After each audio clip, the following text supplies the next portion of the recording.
Madam Chair, Mary Ann Maslog, the Senate found her liable for false testimony, corruption of public officials, punishable under the revised penal code, violation of the anti-graft law, violation of Presidential Decree number 46, which makes it punishable for private persons to give gifts to government officials and employees on any occasion, falsification of public document, and tax evasion. So, Madam Chair, hindi ko alam kung we need to give more time to this rascal, Madam Chair.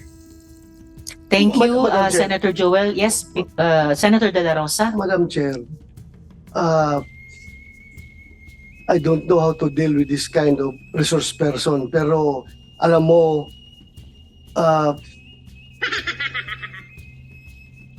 I suspect nandoon ka, pupunta ka sa Indonesia because somebody is using you for an irregular operation. Kang lingo-lingo dyan, I am sure. Somebody's using you. I suspect. Hindi daw niya alam yung mga utos. Putang inang galing ha. Hindi daw niya alam yung utos ng Malacanang na idawit si FPRD at ilang kalyago sa Pogo Ops. Taga pakinggan ninyo ito. Sa panayam kay PBBM kahapon sa Lao People's Democratic Republic, natanong siya hinggil sa naging paratang. Ilan to? No? Tawa ng tawa, no? Natawa ka ng tawa. Gusto mo mag-asawa? Wala nang matinong interview rito. Tawa ng tawa eh. Akala mo baliw eh. Kaya talaga ngayon ang binabanatan nila, na-check na kagad ni Senator Bato de la Rosa, mga bossing, yung galawan nila. Oo, kaya ayan, nung nakaraan si Senator Bato de la Rosa ay gigil na gigil talaga. Dahil sinasabi niya na meron daw sa Malacanang na nagpapatrabaho sa kanila.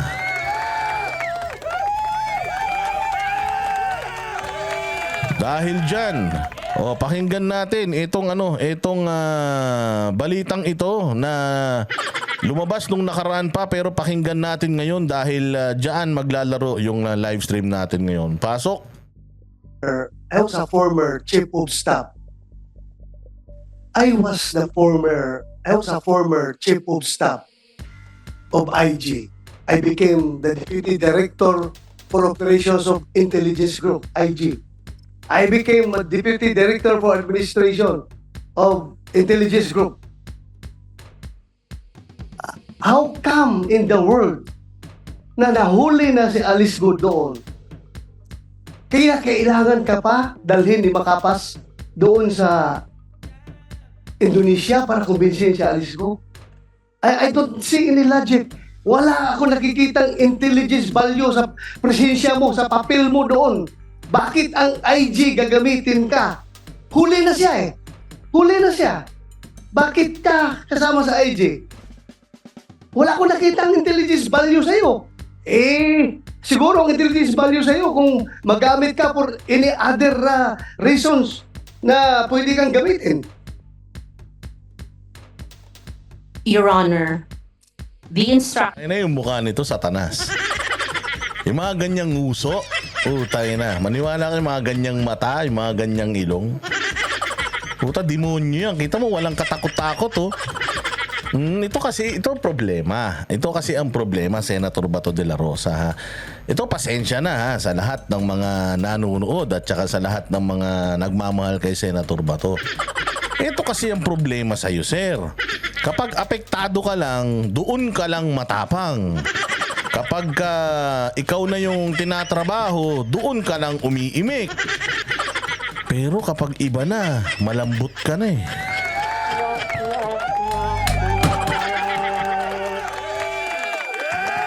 Alam mo ako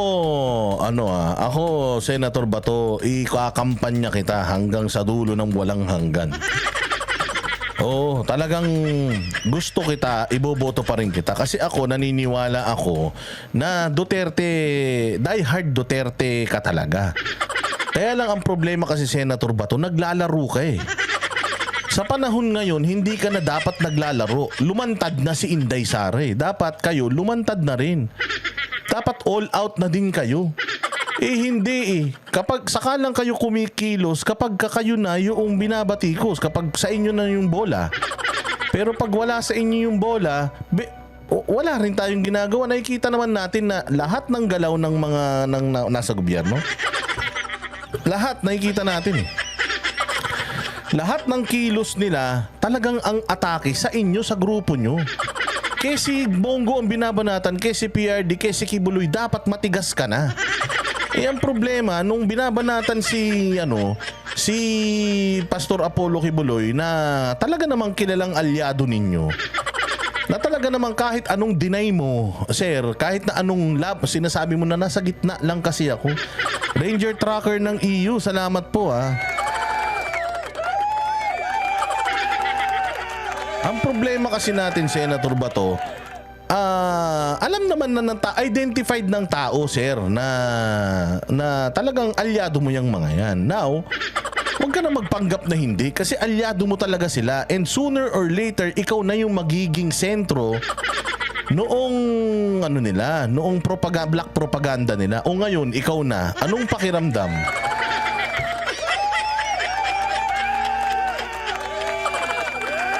So kung ako sa'yo, sir, umall out ka na. Huwag mo nang iisipin yung sasabihin ng iba. Nasa Senado ka may kapangyarihan ka.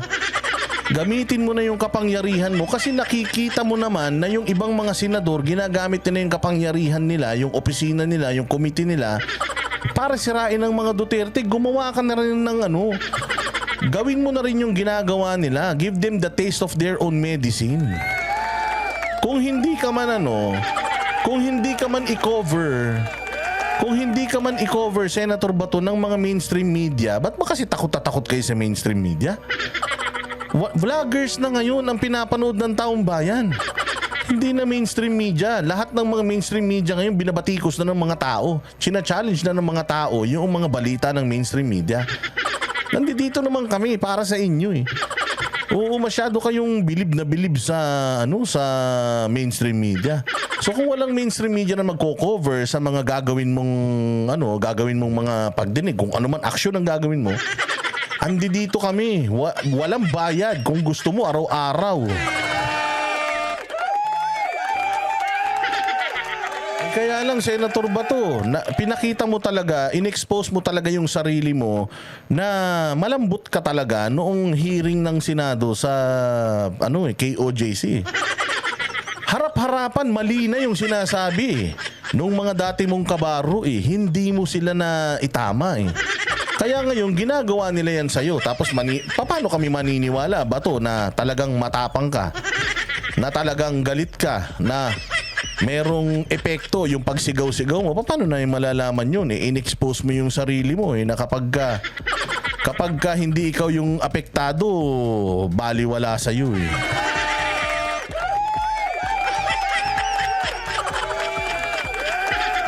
So yun lang sa akin, Senator Bato. Matapang ka, oo, pero ipakita mo yung consistent na pagiging matapang mo. Kaya hindi takot sa'yo yung mga yan. Si Kerwin Espinosa, napansin mo, hindi takot sa'yo. Itong babaeng to, hindi takot sa'yo. Nakita nyo yung iba pang mga testigo, hindi takot sa'yo, Senator Bato. Kasi nga, masyado kang mabait.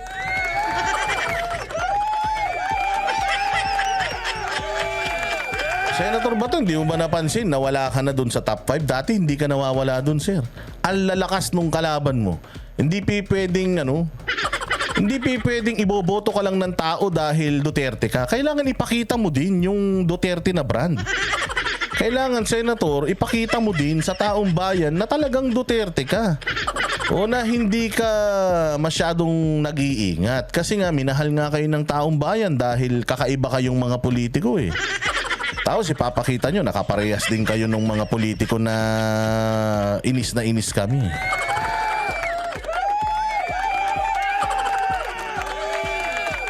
Malakas loob ng mga yan ngayon kasi Bakir si BBM. Oo nga, pero kailangan lumaban tayo. Yun na nga Bakir na nga nila, lakas-lakas na nga, magpapakahina ka pa. Puta, patay kung patay na. Dahil mong mga terorista na na binangga, Senator Bato, yung tapang mo literal, hindi namin yun kine-question. Ang kine-question namin, yung paninindigan mo ngayon nung nasa Senado ka na. Ito mo, Senator Bato, hindi ka na halos nire-respeto netong mga kupal na ito. Hindi sila takot sa'yo, Senator Bato. Kasi nga, alam nila na paminsan medyo madali kang kaibigan. Kaya baguhin mo yan, Senator Bato, hanggat may panahon pa. Kasi baka mamaya, kapag ka hindi tayo naging consistent, mahirap. Ang lalakas ng kalaban nyo sa Senado, baka mamaya talagang unti-unting mawala yung clamor ng tao sa'yo, kawawa ka sa mga ito. Actions po is this. Sino nagbigay ng instructions? Sa PNP po. Sino? Si General Macapas. Anong instructions niya? Na sana umuwi that she will. Eileen Cais, Boy Boss Dada, we're watching from Alberta, Canada. Hello dyan sa Alberta. Shout out po Eileen Cais and Seya Cais. Oy, shout out kay Eileen and Seya, ha? Ano ba, Seya or siya? Oy, shout out sa inyo. Mabuhay kayo. God bless you, ha? Sabado ngayon. Sabi nga nila, stretch your legs. Kayo masyadong trabaho ng trabaho, ha? Enjoy din. Tama yung manood kayo dito para mainis yung Sabado nyo. Salamat kaayo, ha? Eileen Cais. Sa iyong anak mo ba yan, si Eileen and si Seya? Mabuhay. Salamat po. Kung pwede siya kausapin na Yun na, huli ka. That she will, at kung pwede siya kausapin. Alam mo, No, that's matagal what I'm na saying. akong pulis. Ikaw, sinungaling ka. Napakasinungaling mo. Gumagawa ka ng istorya ngayon. Meron ka tinatago. Ha? Hindi kita papalabasin dito sa session hall ito kahit na Ana, ganyan ka din, Senator Bato, nung nagsisinungaling si General Torre sa harapan mo. Sana gusto kong makita yung ganyang attitude mo. Noong nag-hearing tayo sa Senado, yan yung hinahanap namin sa'yo, Bato, yung ganyan. Yan talaga yung hinahanap namin. Sana nung sinabi mo din ganyan, sinungaling ka. Hindi kita palalabasin dito. Kung sana, sir, nakita namin yan sa'yo consistently, maniniwala kami. Kaya lang, sir, kasi ano ba to? Dahil ikaw yung inaakusahan, kaya may tama sa'yo yung mga akusasyon nito, kaya medyo nagre-react tayo. Pero sige. Neutral si Senator Bato nun, Boss Dada, ayun na nga. Neutral siya. Ba't ngayon hindi ba siya neutral? Dapat neutral din siya ngayon. Ganito lang yan. Whether you're neutral or not, pag mali, dapat ginaganyan mo. Pag nagsisinungaling, dapat ginaganyan mo. Yun lang naman yung gusto natin. Alam ko naman na neutral si Bato. Yun naman talaga yung gusto niyang ipakita sa tao. Neutral kasi ako, Boss Dada. Okay yun, maganda yun. Ang problema, putang ina, ikaw neutral ka, yung mga kasama mo dyan, hindi. Kawawa kayo.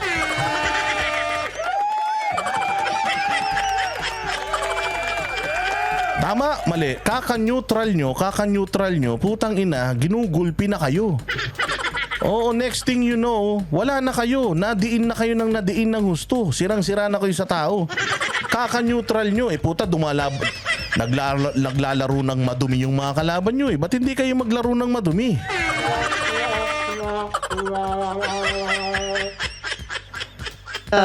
hawak ka na ng NBI. Tilio, hindi kita papalabasin dito sa session hall na ito. Kung hindi ka magsabi ng totoo. Sige. Yun Sige, na tuloy nga mo. po. SP pro tempore. Tuloy mo yung kwento mo. She will what? That kung pwede po, that she will surrender to Nakita mo, puta, tinatawanan siya. Tinatawanan siya noong dinuduro niya. Yan yung sinasabi ko. Yan yung sinasabi ko na nawawala na yung respeto. Sa totoo lang, Senator Bato, mas takot pa kay Risa Ontiveros yung mga research person kaysa sa'yo.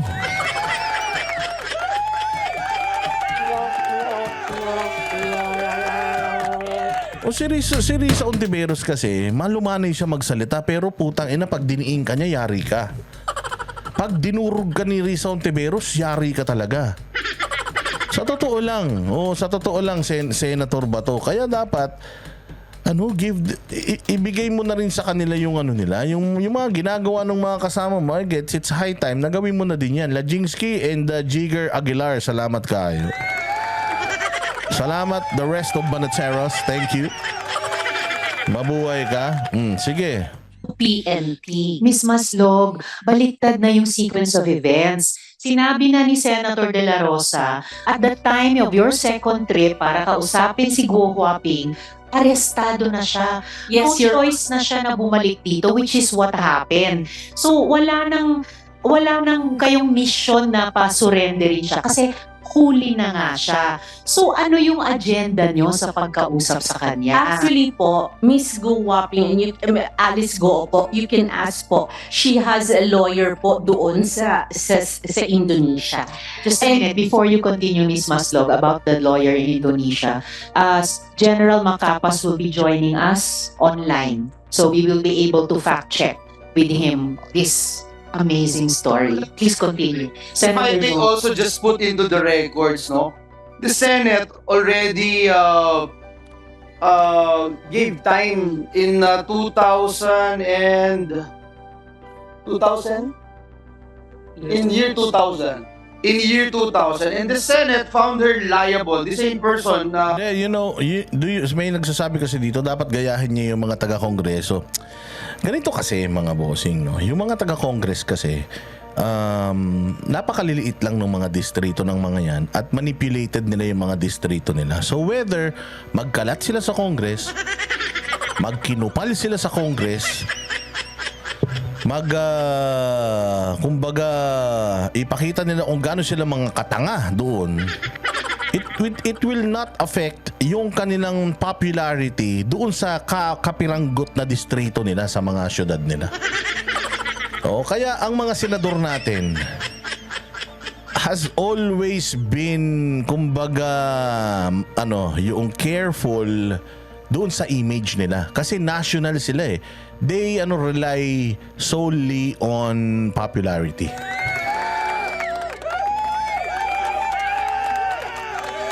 Yung mga senado natin, nananalo sila because they are popular. Hindi naman dahil magaling sila. Putang ina, anong bang alam ng mga tao sa mga nagawa mo sa senado? Yung mga senador, popularity talaga. Itong mga congressman, wala silang pake. Whether you hate me, kayong mga taga Davao, pakyo kayo. Kahit magalit kayo sa akin, wala akong pake. Di naman ako dyan tumatakbo, nek-nek nyo. Basta ang importante, yung distrito ko busog. Ganon. Yun ang difference. Kaya yung mga taga-Congress, they can do that. Magagalit ang buong Pilipinas sa kanila. Wala silang pake. Wala silang pake kasi hindi nila constituents yung ibang lugar aside from their district. So etong mga senador, kaya ganyan sila, playing safe sila kasi nga nationals and popularity. Kaya nga dyan labasan ng baho eh. Kaya nga yung mga senador, ilalabas yung iskandalo mo para makita ng taong bayan, baka sakali mainis sa'yo. Pag nainis sa'yo, di ka na iboboto.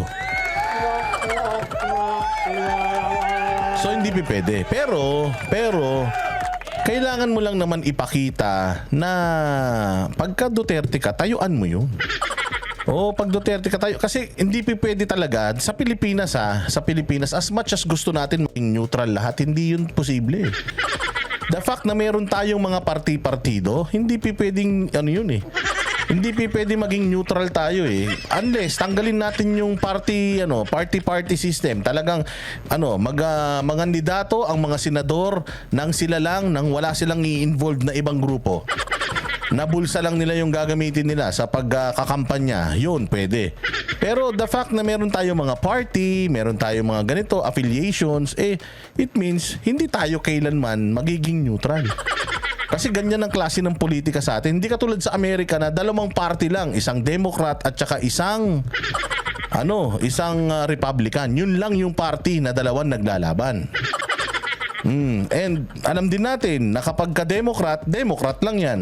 Kapag Republican ang style ng gobyerno dyan. Dito sa Pilipinas kasi magulo. So you have to take sides. Nasaan ka ba? Kalaban ka ba o kakampi? Hindi pwedeng Hindi pwedeng Senator Bato. Kasi nga yung mga kasamahan mo dyan, may mga agenda yan na isinusulong. Kapag masyado kang playing safe, minsan, nakikita kung gaano ka kahina. Kaya ayan, yung mga nangyayari sa Hindi ka na nila nirerespeto. Jake Arsobal, salamat kayo. Madam Chair, Mary Ann Maslog, the Senate found her liable for false testimony, corruption of public officials, punishable under the revised penal code, violation of the anti-graft law, violation of Presidential Decree number 46, which makes it punishable for private persons to give gifts to government officials and employees on any occasion, falsification of public document, and tax evasion. So, Madam Chair, hindi ko alam kung we need to give more time to this rascal, Madam Chair. Thank you, Madam Chair. Senator Joel. Yes, Senator De La Rosa. Madam Chair, I don't know how to deal with this kind of resource person, pero alam mo,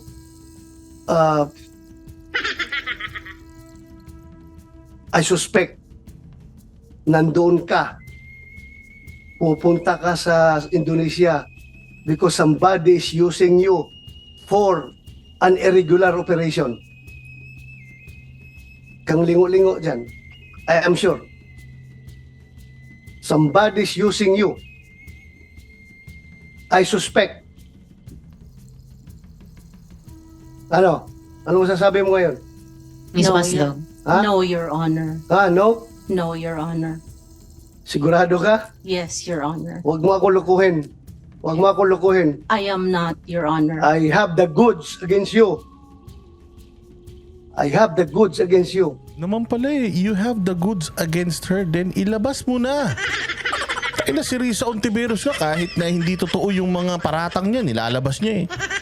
Kung ikaw alam mo na totoo, ilabas mo. Ito, Senator Bato, ilabas mo kung sino, kung ano yung alam mo tungkol sa kanya. Right here, right now, para talagang magkadiinan na. Wala nang intro-intro. Salpo ka na kagad. Ganun yun. Kumbaga, yung gameplay nila, ilabas mo na kagad para hindi na tumuloy. O, Senator Bato. But, Madam Chair, next, I will pin you down. I will pin you down. I tell you.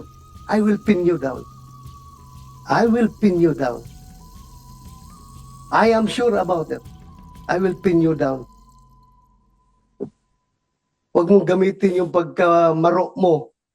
Kung dumaan ka na, namatay ka na noon at ngayon bigla ka nabuhay at ngayon ginagamit ka for irregular operations against us. You cannot, hindi ka makakalusot sa akin. I tell you. I tell you. Madam Chair, thank you. Madam Chair. Salamat kayo, Senator De La Rosa. Before I call the SP pro tempore, I have confirmation na pumunta ngang Indonesia si Ms. Maslog. But I will wait for that. Ayun. So, sabi ni Senator Bato, I will pin you down. Paano? Oh, how can you pin her down kung hindi mo naman sinabi kung ano? Oh, hindi mo naman sinabi kung ano, Senator Bato, yung iyong pinangahawakan.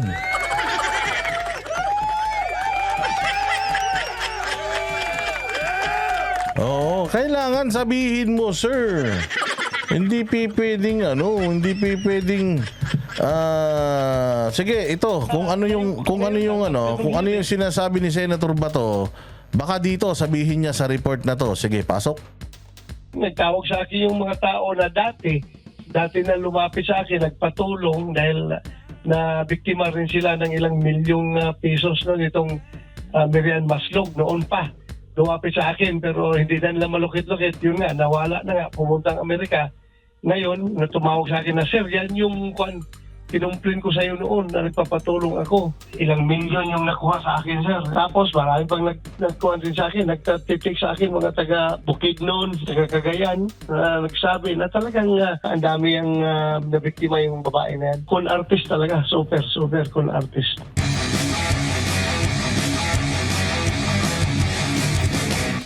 Senador, sir, noong nakarang araw, viral na viral po yung inyong video sa Senado na gigil kayo doon sa kay Ginang Mary Ann Maslog. Ano bang kwento noon, Senador? At mukhang mainit ang ulo niyo sa kanya. Well, yun nga, yung sinabi ko, alam ko, meron akong A1 information. Meron siyang A1 information. Ay, nako. Meron si Senator Batong A1 information. Sir, you could have just spilled spill the beans, ika nga. O kailangan sinabi mo na, nilabas mo na kung ano yung information na yun dyan sa Senado para at least yung mga gumagawa, masira yung kanilang script. Oo, kasi kung katulad niyan, 'di ba? Meron na akong alam tungkol sa kanya, may intel ako, may info ako, A1 information. Na meron sa Malacanang na gumagamit sa kanya. Sinabi niya na 'yun eh. Sabihin mo na kung sino sa Malacanang.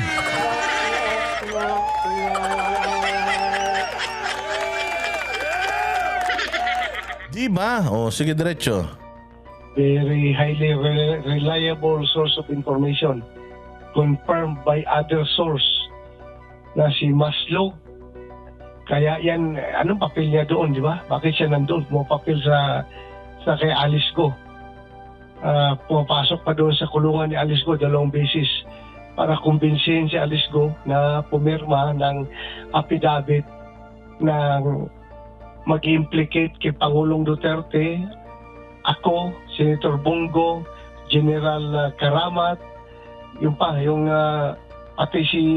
isang general may picture na kasama yung Chinese, si General Benji Acorda. Yun, gusto ipa-implicate para alam naman natin anong purpose nila. At ang nag-utos, isang taong taga Malacanang. Senador, yung pong tao na yon, kailan niyo po papangalanan? Pwede ba nating ibuko ngayon kung sino? Yung tinutukoy po ninyo? O, ayan na. Sinabi mo na rin eh, sir eh. Senator, sinabi mo na rin, taga Malacanang eh. Puta kayo nang yan. Sabihin mo na lahat para mabarata na natin araw-araw yan. Alam mo naman kami, sa'yo kami. Naniniwala kami sa'yo. Alam naman namin na hindi ka gagawa ng mga kwentong istorya. Kwento na, istorya pa. Ng mga kwentong gawa-gawa. Si Rizal, sabi ko nga sa'yo, si Rizal Ontiveros ka eh. Lahat ng mga information niya kay Pastor Apollo Kibuloy, puro katarantaduhan eh. Sinasabi pa rin niya eh. Diba? So dapat, Senator Bato, ganun ka rin para talagang yung laban natin hindi puros suntok tayo sa buwan. Oo, putya yan eh. Yung mga vlogger na nga natin, nakakampi natin, puros na nga, puros na nga pabitin eh. Tapos, pabitin ka rin, para kang piyesta eh. Alam niyo yung piyesta, yung pabitin? Oh, wala nang kumbaga wala nang game 2. It's now or never. Do or die na to, sir. Ito yung sinasabi ko na sa next year, botohan na. O sa'yo kami, sir, ikakampanya ka namin, talagang maikipagpalitan kami ng buhok sa kilikili para sa'yo. Oo, pero kailangan, sir, tulungan mo kami na hindi mawala yung pagkagusto ng tao sa'yo. Kasi sa totoo lang, sir, nakikita ko, lalo na dito sa mga comment sections, nako po, Senator Bato, yung popularity ninyo, medyo talagang, sabi nga dumudulas. Unti-unti nang kumukupas. Kaya as early as now, sir, na tayo? Kailangan tayaan na natin. Itayaan nyo na lahat. Oo, itayaan nyo na lahat. Wala nang bukas. Kasi wala na. Pagka nagtuloy-tuloy yung momentum nila na banatan kayo, putangin na, mantakin mo. Lahat puto, kayo na lang inaatupag ng gobyerno, hindi na yung Pilipino eh. Naubos na yung oras ng mga mambabatas natin, kakapolitika. Hindi na sila nakakapaggawa ng mga batas. Diyos ko po, kaya kailangan, Senator Bato, tayaan na natin. All in na tayo. Kilala niyo yan. Ay, Kilala niyo. Ayaw niyo sabihin. Sinabi niya na, taga Malacanang, tapos di niya rin sinabi, we can assume that it's Bongbong Marcos. Pero alam mo, ang ganda niyan kung manggagaling sa bibig mo. Kung manggagaling sa bibig mo. Oo, ganun na yun. Pagka talagang kailangan ratratan. Ganun po. Kilala ninyo. Maraming kilala si partner Adbar sa Malacanang eh. Sino kaya doon? Pero Kilala niyo yan. Lord na kanilang person. opo, sir, nabanggit po ninyo sa video na nagba-viral na ipipin down nyo po ninyo itong si Mary Ann Maslog. Maaari po ba ng maraming malaman, sir, kung kailan po ninyo ito balakawin? Excited po yung taong bayan sa inyo pong susunod na hakbang. Ay sabi ko, ibig sabihin doon na mapin down ko siya sa kanyang papel na ginagampanan bilang inuutusan ng taga Malacanang na para papirmahin ang affidavit si Alice Go. Yun, pin down siya doon dahil wala siyang kawala doon. Dahil very reliable yung aking informasyon. Sir, sa pagkakalam po ninyo, bilang dati rin pong hepe ng Philippine National Police, na-monitor naman ninyo itong si Mary Ann Maslog doon, sir, nung kayo pa ay Chief PNP. At may alam po ba kayo sa pagkatao ho nito? Marami po kasing reports na ito rong ginang na ito ay dineklara ang kanyang sarili na patay na, kaya hindi po siya mahabol-habol ng mga otoridad. Yun nga, ang lumalabas ngayon, di ba? Pero nahuli pa rin siya ng NBI dahil nga mayroon pa siyang mga ibang kaso dito na kinasangkutan. Tapos nung kinunan siya ng fingerprint, nag-match sa fingerprint ni Mary Ann Maslog. At saka talagang konfirmado na siya si Mary Ann Maslog, hindi siya si Jessica, yung gawin niya bagong pangalan. May pangalan siya bago eh. Ginagamit niya ito sa Amerika, nagtago siya sa Amerika. Dahil she defrauded the Philippine government ng 24 million worth ng textbook scam ang tawag ng kaso niya. Ayan na. So, nakikita ninyo na si Senator Bato until natapos yung ano na yon, natapos yung video na yon kanina nang hindi siya nagsalita. Hindi ba? Na hindi niya pa rin sinabi kung sino yung di umanong ang tawag diyan. O sino yung di umanong may pakana sa Malacanang. O ayan, o kaya sabi nga nila total naman Senator Bato, hindi mo ko mapangalanan, i-deny ko na kagad. O ayan, ito may balita kay Presidente na hindi daw niya alam yung mga utos, putang inang galing ha. Hindi daw niya alam yung utos ng Malacanang na idawit si FPRD at ilang kalyago sa Pogo Ops. Taga pakinggan ninyo ito. Walang ideya si Pangulong Ferdinand Marcos Jr. hinggil sa umano'y utos ng Malacanang na idawit si dating Pangulong Rodrigo Duterte at iba pang mga kalyado nito sa isyu ng iligal na operasyon ng Philippine Offshore Gaming Operator o POGO. Sa panayam kay PBBM kahapon sa Lao People's Democratic Republic, natanong siya hinggil sa naging paratang. Ilan to? Tawa ng tawa, no? Natawa ka ng tawa. Gusto mo mag-asawa? Wala nang matinong interview rito, tawa ng tawa eh. Akala mo baliw eh.